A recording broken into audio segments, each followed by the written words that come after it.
What's up guys, Brian here from Audio Geek, and I'm back yet again with another cool review for you guys. I'm very stoked this week because we've got a product here from one of my all-time favorite brands. We've got the BQ10 from BQEYZ, and I will say it right from the start, I am biased for this company. The ones I've reviewed from them before, I've never had a bad IEM. According to me, they have never made a bad IEM. Their craftsmanship and their build quality is always exquisite. Their tuner knows his stuff. So I'm looking forward to this BQ10. It is a budget one though. It's $29, and you guys know I love reviewing budget IEMs, especially for the guys that doesn't have a lot of money, or the entry level guys that's just getting into the market. That's why I don't have a problem reviewing budget IEMs. I love doing it. This one was quick. I think this one took a week, and then it reached me right here in South Africa. Dealing with BQEYZ stuff, I mean, she's a real darling. I've been dealing with her for a very long time. And guys, you can check out all reviews on BQEYZ products. Me personally, I've never seen a bad review on a BQEYZ product. I've also never seen somebody complain about quality control or stuff on all the various Facebook groups I am in. All the years I'm into this game, I've never seen anything bad about this company, or maybe I just haven't seen it. If there is, you guys can maybe help me out in the comments. But so yeah, without further ado, let's open this box and see what's inside.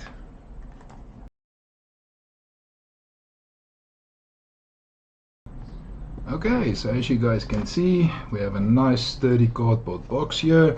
We've got a very big picture here of the BQ10, and then it says here in the front 12mm dual cavity dynamic driver. You guys must remember I was speaking about in my previous two in-ear monitors I reviewed were also bigger drivers than the normal 10mm, so you guys can already know where my mind is going to. I've been praising these huge bigger size drivers lately. Yeah, at the back it's just some specs for us. It's the usual. I'm not expecting much packaging wise for $29, guys. If you open this up, we've got a nice little thingy here in front. I don't want to show you the faceplates just yet. We'll get into that with the look and build. So this little thing just go off. Here we have a nice little carrying case going. If you lift this out, and then it's just your quality control. So overall, if we open this nice little cute carrying case, there's your cable inside. One thing I love about BQEYZ, they don't make thin flimsy cables. You guys know how much I hate that. And one thing about BQEYZ, their cables are never thin and flimsy. I've not seen one of them that has that on. So I wonder where the tips are. I didn't see any tips over in here.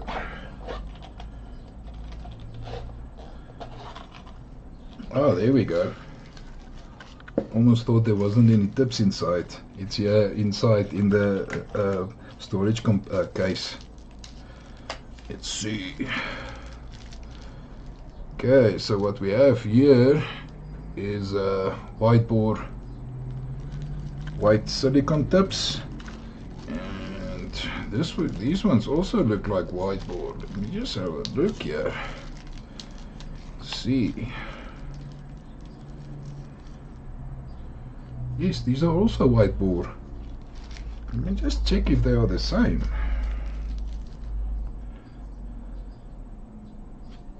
Well, they look exactly the same to me, so it looks like you're getting two packets of whiteboard tips here. That's it for the unboxing, guys. Without further ado, let's check out the look and build. Let's see what this thing is made of.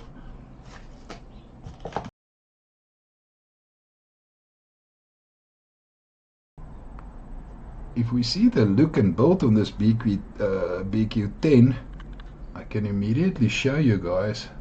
I always just battle to get focus with this camera of mine, but it is a nice brushed aluminium faceplate. You guys know I love metal faceplates. And then it's a resin it's a resin here at the bottom. Let me just check if it's see-through.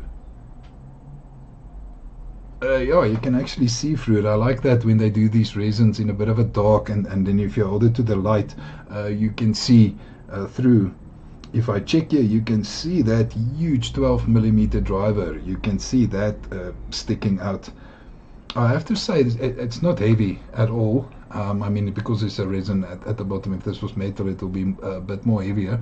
But it does feel sturdy. It does feel well built. Like I said, with BQEYZ, in my mind, there's never a worry with the build quality of these guys. Their quality control is just out of this world. Yeah, then they've got it's metal nozzles here in the front. This is a really nice design, guys. For a $29 in-ear monitor, this is a very nice design. And because of the lightness, I think this is going to work for an everyday carry, or if you go outside. You know, you don't want to take your kilobuck IEMs with you. Maybe going on the metro, or you're going shopping, or wherever you go with and you take your in-ear monitors with. And especially now, because I'm seeing that the case is so nice and small, it can just fit into your little man bag, or little compartment in your car. I think it's very portable. The portability is sticking out here for me. But let's get into this cable. Like I said, no thin flimsy cables with BQEYZ. They already score a lot of marks with me. The only thing I hate, please guys, stop fitting these freaking Velcro things, these Velcro cable organizers. I hate these things. These things stick to your clothes, man. When it's on a cable, it sticks everywhere. It's really irritating. I throw them away. I don't even deal with that. If you guys are battling a bit and you feel the same as me with those, I bought these on Timo, these nice little leather organizers.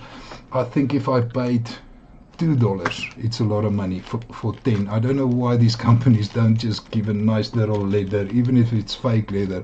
These organizers are so cool. You get them in different colors. So I keep I think I've got about 5 packs here. So every in-ear monitor that come in that I review, and it's got that Velcro nonsense, I immediately throw it away, and then I just add one of these. Maybe it's just a personal nitpick of mine, but I really don't like those Velcro things. The cable, yeah, it is a plastic, but it's very soft. It doesn't coil like a high-end cable, obviously, but it's very nice and soft. Very sturdy metal connector here with the BQEYZ logo. Metal ports here on the top. Overall, very happy with the cable.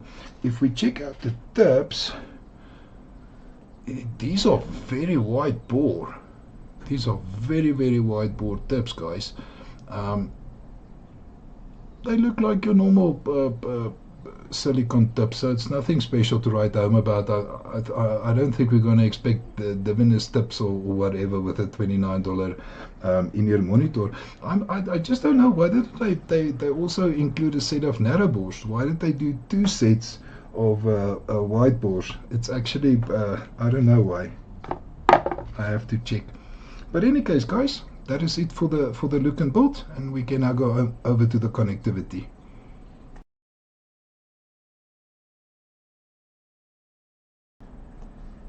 If we check out the connectivity, this is does come with a 3.5mm single-ended termination. So I mean, you can, if your cell phone still got the 3.5, I'm going to hook it up there. My desktop headphone amplifiers, they both have 3.5mm. My DAPs, my laptop, my tablet, my notebook, my PC here. So you can basically, the possibilities is endless. And if you do not have, I mean, you can just get yourself a nice DAC to hook it up to your phone's USB-C, or you can get one of these dongles. You see, one of the ones I'm using a lot now lately, I did a review on it. It's this DDI-Fi Mountain 3. Man, guys, I really like this thing a lot, especially because it's not got the cables dangling along at the bottom of your phone. I am using that one a lot though. So yeah, that's it for the connectivity. We can get into the specs.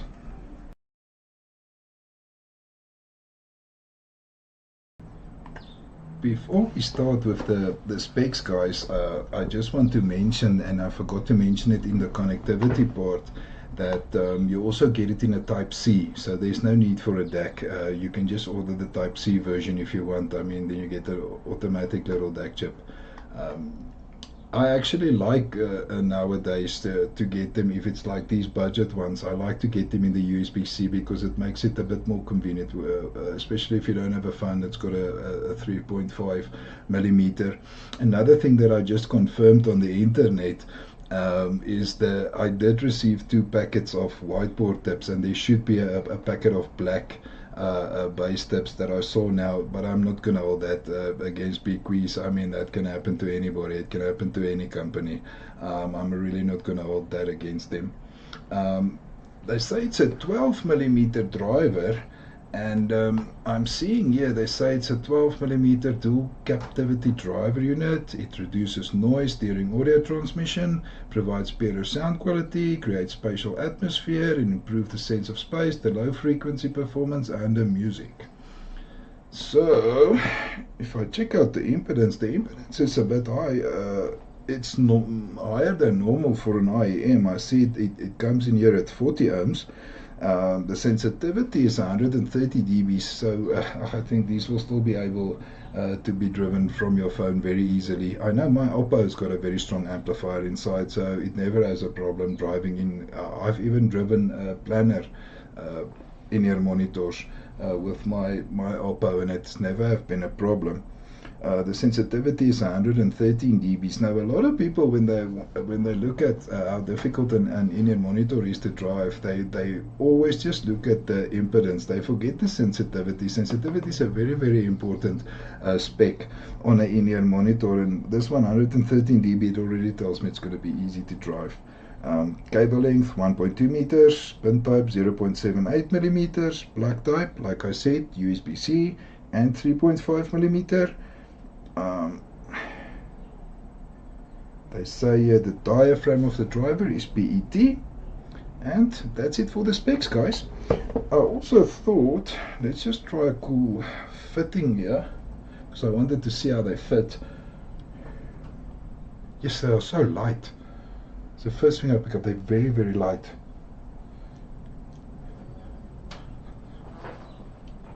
As you guys can see, these are fitting. I think if you are like me and you like to take a jog for some cardio, I mean, I don't use Bluetooth earphones a lot. I think these will be very, very nice. And even for gym, I've got the Hydis. I think it's the MS1 Galaxy. I've got 3 or 4 pairs of them, and I use them for gym because they're cheap and they've got nice bass, and they're very light. Now these things I think I might also be using them there because it's so light and because the cable feels very good quality to me. So I will be listening to these for a week, and then I will be back with my sound impressions, guys. Stay tuned.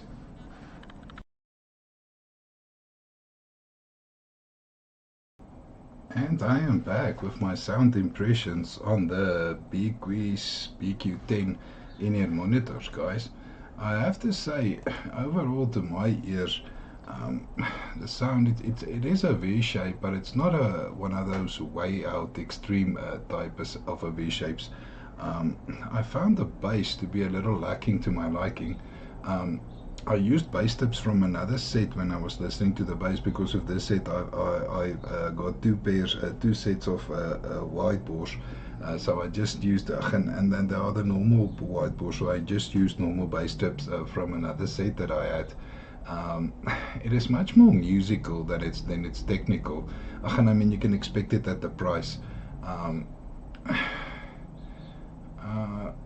Yeah, I would use it for everyday listening rather than critical listening. And I mean, for the cheap price, I'm very happy with the sound.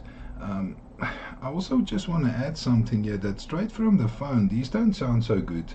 But as soon as you hook them up to a little DAC amp, I mean, you can use. I'll tell you the ones I used as we go through the sound impressions. But I mean, you can use a little EPC DAC amp, and it's just as if it wakes the sound up, man. The bass is more controlled, the mids sound more open, and I experienced it. I tried it on not just one phone. I tried it on my Oppo A78 and my Samsung S23. I also tried it on that, and I have to tell you, the sound from the DAC amps does sound a lot better to my ears.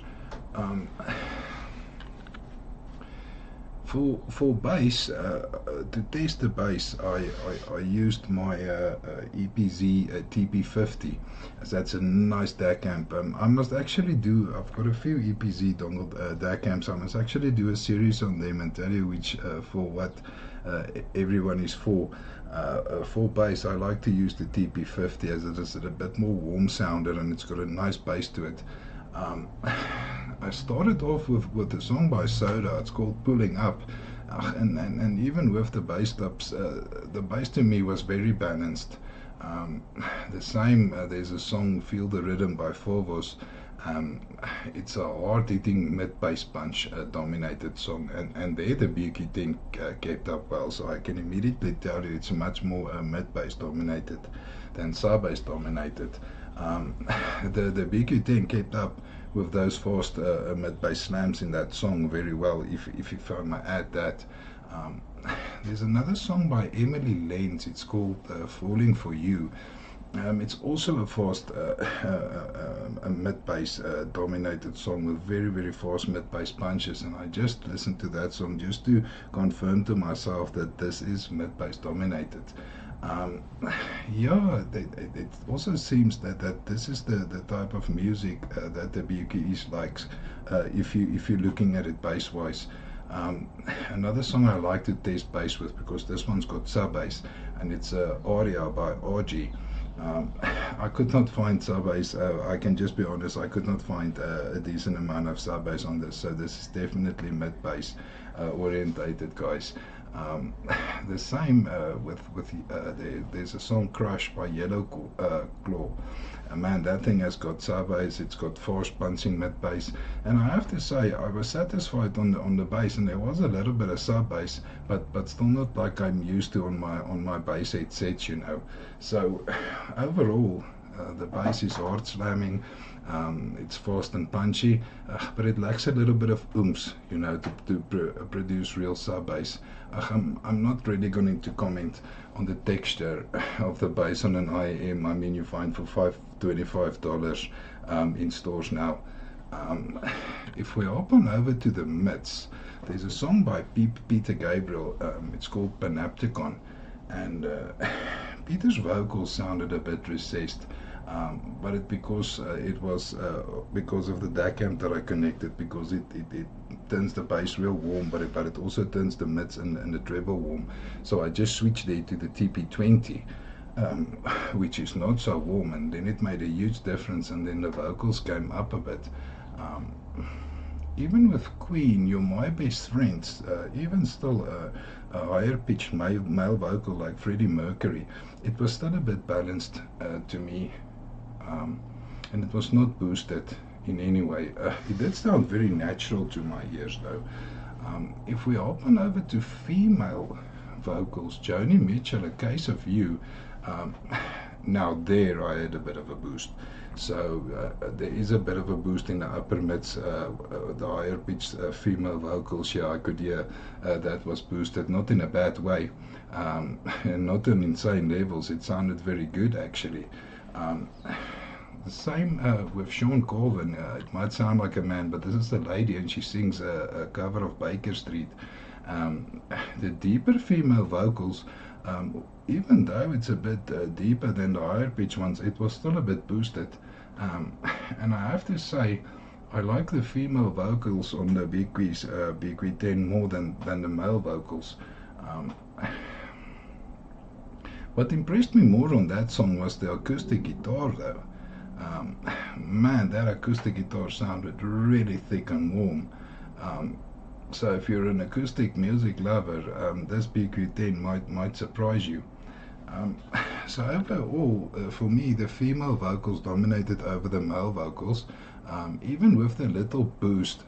Um, yeah, they just better produced for me on the BQ10, the female vocals, than the male vocals. And this was with the whiteboard tips, you know. Yeah, so overall, I'm very, very happy with the mids. If we hop on over to the treble, um, there's a song by Patrice Ruschen. It's called 7/73, and I chose that song because there's a lot of little bells and whistles and a lot of things on the higher end of the spectrum, and those came to the front very nicely. Um, there was another song by Max Roach. It's called Equipoise, and the trumpet sounded warm but not bright at all. Um,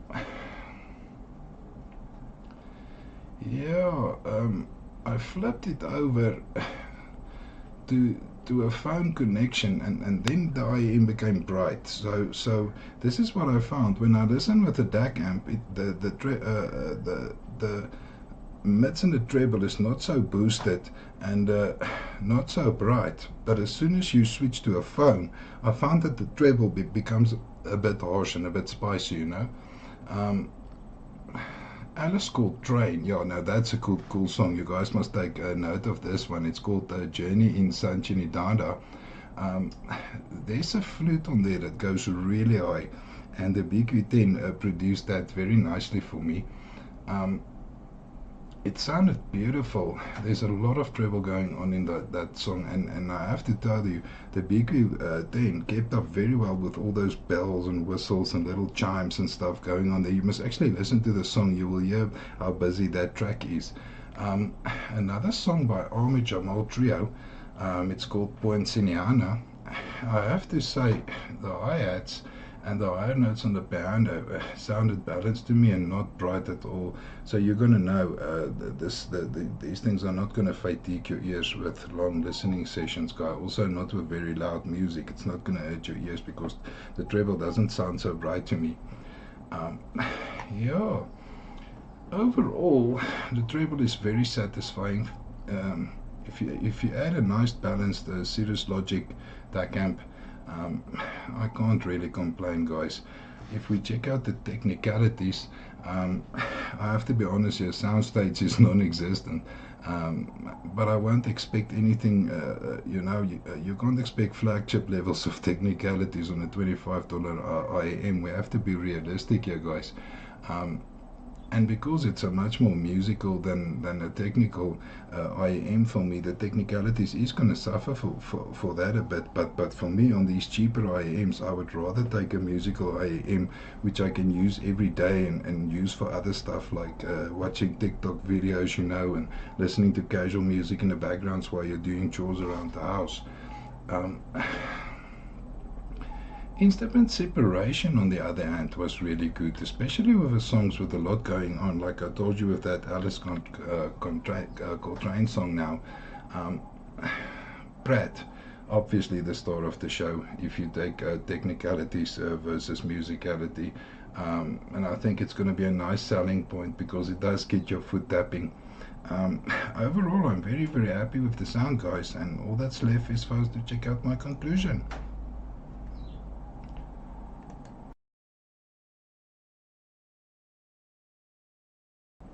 So, for my conclusion on the BQEYZ BQ10, uh, I'm going to give it a very solid 4 stars out of 5, guys. It's a great all-rounder and everyday carry. The lightness, it's very light. It is a metal and resin, but it's very light. So the lightness is making it nice for commuting or jogging or gymming or stuff like that. If you're looking for a cheap entry into the world of IMMs, then this is for you. Who should buy it? I would say, guys, listen up, man. Christmas is around the corner, and these stuff is quality enough and cheap enough for you to give these away as really nice gifts. So maybe you can get a couple of these. Get 10 of these. You can send 10 people really, really nice gift for Christmas. Yeah, I think that's about it for this review, guys. I was very stoked to get another BQEYZ product. I'm hoping to get some more of them in. So thank you for watching my review. See you next time. guys, thank you very much for taking time out of your busy schedules to watch my review. I know in today's busy day and age, taking half an hour of someone's time is a lot, so I thank you from the bottom of my heart for giving me your time. Just a little disclaimer, I do not get paid for any reviews that I do. All the products that I get from the companies for free, in return for my honest opinion. So you can rest assured there's no bias or anything like that going on. I also do not sell my review units. I think that's very unethical, and I will never do that. I also do not do affiliate links. All the links you see on my channel is the direct links to the products on the website. There's no affiliate links. If however you feel like you want to buy me a cup of coffee, I do have a Patreon going on. There's a $1 a month membership. You can just do a 1 month membership and then cancel if you like. And once again, join our Audio Geek Facebook group. Lots of cool guys there. There's a wealth of knowledge. We talk about products, we talk about what's going on in the market. If there's any questions, it's just pure passion. So thank you guys.